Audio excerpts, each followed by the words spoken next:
Hello buddy, it's Henry the Weeder Man. I'm working on an HT131 cutting head. Already took the tank off. The tank was easy to come off. Drain it first. I let it sit overnight and got most of the oil out of it. It's just 4 bolts, not that hard.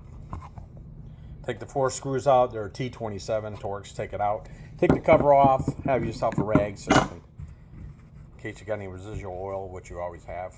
Bar oil just keeps coming. Now on the bottom of this, I'm trying to extract the oil pump. That's what I'm going to do on this. So, in doing so, I got a flat tip screwdriver. This comes off. That's the suction screen. Put that over there with your tank. And down here you have a little rubber device that goes on the suction side. You notice there's a hole in the bottom of the tank because you got to put your pump in that way. So what you do is take your screwdriver carefully, come on down the side of it, and you'll just pluck it up. Carefully push it out, so you don't want to put a hole in it.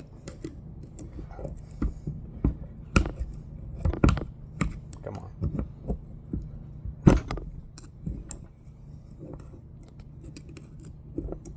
Let's be a rascal today. Some of them are pretty tough because I've been in them a while. Push it out, make sure you didn't poke any hole in it. You shouldn't have. It's pretty tough. It's pretty thick. So you pull that out there and you can see where one end's the pump. Okay? And it's got little notches on it, keeps you from putting it in wrong. One end's a pump, and then the other end's the oil comes in. Look at it, make sure it's clean. I don't know why this pump stopped working. Must have sucked up on something. But this one quit working, and it won't oil through the oil hole. Right? So the pump picks it up through the bottom. Pump picks it up through the bottom right there. You can see it. Picks up through the bottom.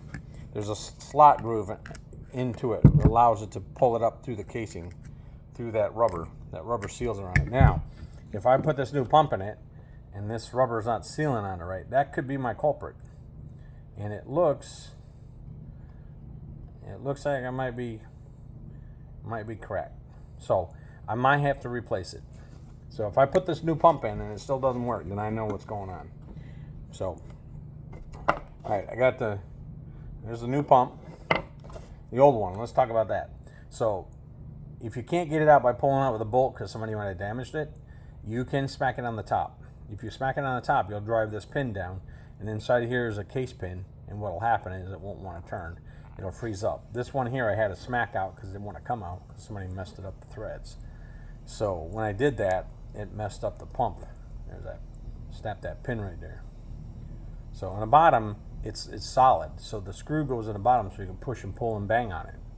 You don't need to whack it on here. You don't need to whack it on top of the gear. Try to stay away from that. If you do, it's trash. If it ain't working, you're gonna trash it anyway, so it don't matter. All right. So what I've done is I've got myself a 5mm bolt. I got myself a washer. Put my washer down. I'll screw my bolt into the bottom of the pump.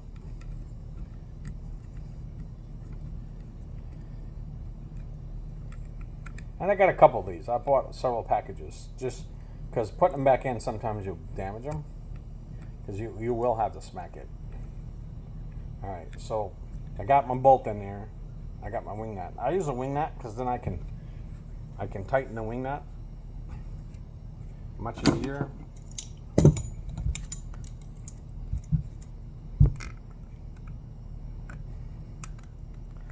And I'll just tighten the wing nut and it'll start pulling the pump out. And the pump's extracting. I use the pliers with the wing nut. It's much easier than I saw somebody with a wrench and do that. You can. That's up to you. But this works good for me. So anyways, this is extracting it. And you just keep turning it and it will pull your pump out. And the pump's coming out.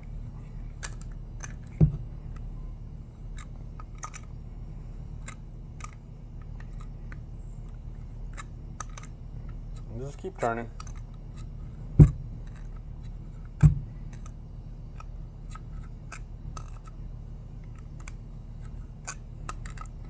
And it'll get to a point where it'll just slide right out. Almost there. I can feel the tension getting less on it. You don't have to go into the bearing housing area. I don't see why you would have to. It'll line up when you put it back in.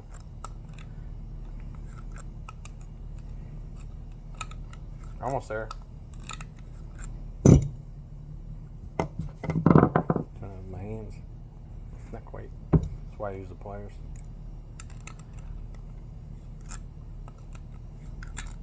And there she comes.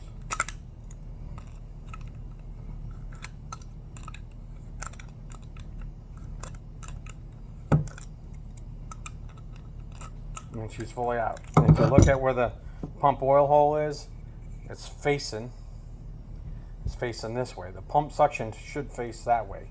That's the way it should face, because the outlet hole is that way, and there's a little hole on the inside that goes to here.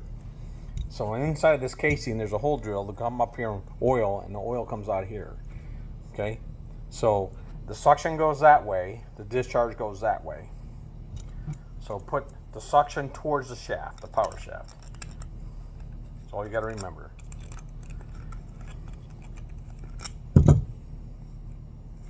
And there she is, guys.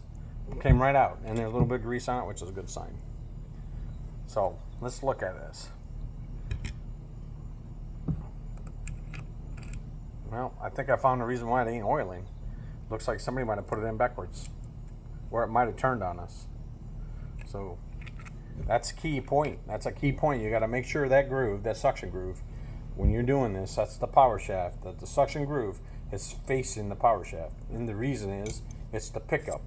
The outlet is on the other side. That's the outlet, that's the suction. Okay, so the suction goes towards the power shaft. So when you put it in there, suction towards power shaft, hold towards the discharge. Now, I'm gonna put some air on this. I'm gonna put some air up here, and I'm gonna make sure that line's clear, because obviously this pump stopped working for some reason. Don't know why. Don't know if it's bad or it was clogged or put in wrong. I might have twisted it when I took it out. It spins freely. Seems to be okay. But you never know with these things. I'll just put in a new one and get it over with. Alright, so I'm going to just use a little bit of air. I'll clean this all up, and then I'll go into the reassembly and putting it back in and show you that. And it was that easy taking it out. Now that's why I like my wing nut, my washer, and my 5mm boat. Worked that easy. Took it right out. Okay? Alright, next segment. This is a Stihl HT 131, how to take the oil pump out and what you're looking for. Alright, have a good day.